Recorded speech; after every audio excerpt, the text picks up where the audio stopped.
न जाने क्यों इतनी बेचैनी बढ़ जाती है। कभी कोई बात, कभी कोई जज्बात ज़हन में अटक जाती है। वैसे तो सब बेहतर है, कोई गम नहीं है। लेकिन देखते हैं अब शहर की फिजा तो सांसें अटक जाती हैं।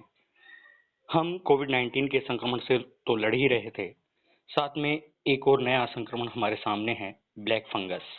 आज इसी विषय को हमने चुना है और हमारे साथ हैं सामुदायिक स्वास्थ्य केंद्र के चिकित्सा प्रभारी डॉक्टर विशाल त्रिवेदी। डॉक्टर साहब, कार्यक्रम में आपका स्वागत है। धन्यवाद मुझे। डॉक्टर साहब, सबसे पहले हमें ये बताइए कि ब्लैक फंगस बीमारी है क्या? मनोज जी, ब्लैक फंगस एक काफी बीमारी है, लेकिन अभी ये कोरोना के बाद में ये दोबारा से उभर के आई है। बीमारी तो काफी पुरानी है, लेकिन इसका जो प्रिविलेंस था, जी। इसकी जो उपस्थिति थी वो इतनी ज्यादा नहीं थी। इस पे ज्यादा ध्यान दिया जाए। जी। और मैं आपको एक बात बताता हूँ कि ब्लैक फंगस अगर एक साधारण भाषा में कहें तो आपने देखा होगा घरों में अपने यहाँ रोटी, ब्रेड या इवन जो प्याज होती है उस पे काली काली सी फफूंदी होती है कई बार। जी। जी। जी। तो वो काली फफूंदी एक ब्लैक फंगस का ही प्रकार है। जी। जी। तो अब ये ब्लैक फंगस का जो बीमारी दोबारा से उभर के आई है, इसका मेन कारण है कि आजकल आपको पता ही है कि कोविड-19 की महामारी चली रही है, ठीक है? जी। जी। वो तो अच्छा है कि अब हम धीरे-धीरे इससे उभर रहे हैं। हमारा जो रिकवरी रेट बहुत अच्छा हुआ है और पॉजिटिव रेट बहुत कम हुआ है। तो ब्लैक फंगस जो है ये मेनली बीमारी इस तरह की है कि जिस तरह पेशेंट के संक्रमित होने के बाद में 10 से 25 दिनों के भीतर ये बीमारी हो सकती है। और मुख्य रूप से इससे वो लोग प्रभावित होते हैं जिनको अस्पताल में जो स्टेरॉइड पर रहे हों या अगर वो ऑक्सीजन पे हों और ऑक्सीजन जो है मेडिकेटेड ना हो, इंडस्ट्रियल ऑक्सीजन हो, या जिनको पास में पहले से कोई कोमोर्बिडिटी हो। कोमोर्बिडिटी मतलब कि शुगर हो, हाइपरटेंशन हो, इस तरह की बीमारी हो। जी। डॉक्टर साहब, ये ब्लैक फंगस बीमारी जो है ये हमारे शरीर के किस अंग को प्रभावित करती है?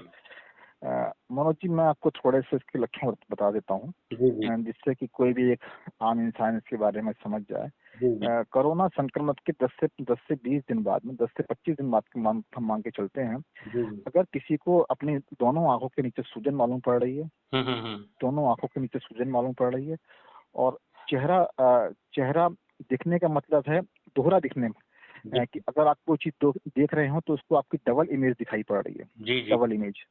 तो मेनली ये जो बीमारी हमें प्रभावित करती है, हमारे जो नाक के आसपास का एरिया है, यहाँ पर हमारे साइनस होते हैं। जी। जी। तो ये साइनस को प्रभावित करती है। दूसरा एक महत्वपूर्ण अंग है हमारी आंखें। जी। जी। सबसे ज्यादा जो उसका प्रभाव पड़ता है वो आंखों पर पड़ता है, फिर लेटर ऑन स्टेज पे जाके ये हमारे दिमाग को भी असर करती है। जी। तो थोड़ा सा मैं आपको इसके लक्षण बताऊं जिससे कोई एक आम आदमी समझ जाए जी। जी। कि नाक के आसपास और आंखों के नीचे अगर सूजन आ रही है जी। तो आपको एक वार्निंग साइन है। आपकी अपनी आंखें चेक करानी चाहिए। जी। दूसरा एक ये, अगर नाक कई बार क्या होता है, हमारे नाक में एक म्यूकस लेयर होती है, उसको झिल्ली बोलते हैं। अगर उसमें सूखापन और काला काला सा कुछ जम रहा है, ये आप देख सकते हैं, तो तब भी एक साइन है। तीसरा इसकी अब चीज एक इसका लक्षण है कि अगर आपकी मुंह में छाले हैं उन पर काली काली सी परत है। अगर छाले हैं उनमें काली काली सी परत है जी। तो अभी ये भी इसका लक्षण है।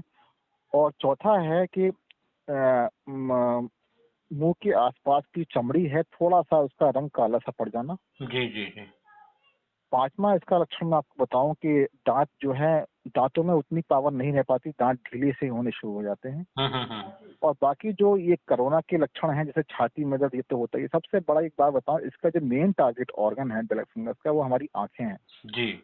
ये सबसे पहले हमारी आंखों को बात करती है और सबसे पहला जो लक्षण आता है वो एक सिंपल लक्षण आता है जिससे हम अच्छी तरह से कहते हैं कंजक्टिवाइटिस। जी। जी। जी। कंजक्टिवाइटिस एक हर आदमी जानता है, जैसे कि आंखों में लालिमा होना, आंखों में खुजली आना, आंखों में पानी आना।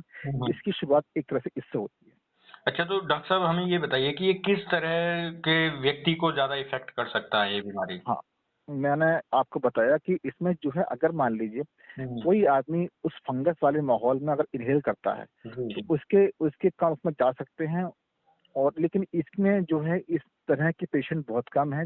इस समय जो इस बीमारी के जो पेशेंट आ रहे हैं वो वही पेशेंट आ रहे हैं जो कोरोना से प्रभावित हुए हैं। जी तो उसमें हालांकि कोरोना से प्रभावित होने वाले हर मरीज को डरने की जरूरत नहीं है, जी लेकिन वो मरीज जो बहुत टाइम तक स्टेरॉइड पर रहे हैं, जी जी अगर वो भर्ती रहे हैं और उनको स्टेरॉइड दिया गया है, कोई भी स्टेरॉइड, चाहे वो डेक्सामेथासोन हो, मेट्रोल हो, जी जी वो उनकी जिस समय भर्ती रहे होंगे उनकी सीवियरिटी के हिसाब से दिया गया होगा। जी जी। दूसरा, उस पेशेंट को कोई पहले से बीमारी है जैसे कि डायबिटीज है या हाइपरटेंशन है, इस तरह के मरीजों को ज्यादा ये प्रभावित करता है। अच्छा, तो डॉक्टर साहब एक तरीके से ये भी कह सकते हैं या कोरोना संक्रमण और ब्लैक फंगस में आपस में क्या कॉम्बिनेशन है, क्या एक दूसरे का तालमेल है?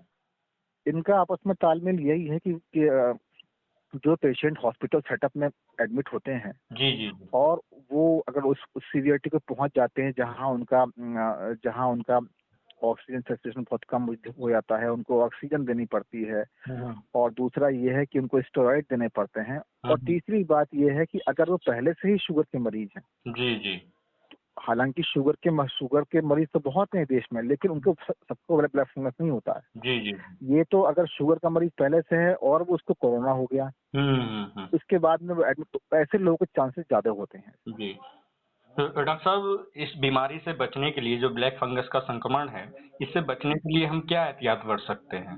इससे बचने के लिए आप यही एहतियात बरत सकते हैं कि हम्म, देखिए, मैं आपको बताऊं, हमें ब्लैक फंगस से नहीं बचना है, हमें मेनली कोरोना से बचना है। जी जी जी और कोरोना से बचने का सबसे बढ़िया तरीका ये है कि जो सरकार जो गाइडलाइंस WHO की शुरू से चली आ रही है जी कि जी जैसे हैंड सैनिटाइजेशन है, मास्क वियरिंग है, हम्म, फिजिकल डिस्टेंस मेंटेन करना है, ये सब, और अब तो वैक्सीनेशन, जी जी ये आप सब कीजिए। दूसरा ये क्या है कि अगर आप कोई शुगर की या बीपी की दवाई खा रहे हैं जी जी तो उसका उसका आप ध्यान रखिए, आपका ब्लड शुगर लेवल बिल्कुल ठीक रहना चाहिए। शुगर की दवाई आप डॉक्टर की सलाह से खाते रहें। हम्म, और स्टेरॉइड जो है बिना डॉक्टर की सलाह से ना लें आप। जी, यानी कि हमें अपनी तरफ से कुछ नहीं करना है, बस एहतियात बरतना है और जो अगर थोड़े से भी सिम्टम नजर आते हैं, लक्षण नजर आते हैं, तो अपने चिकित्सक से परामर्श भी ले सकते हैं।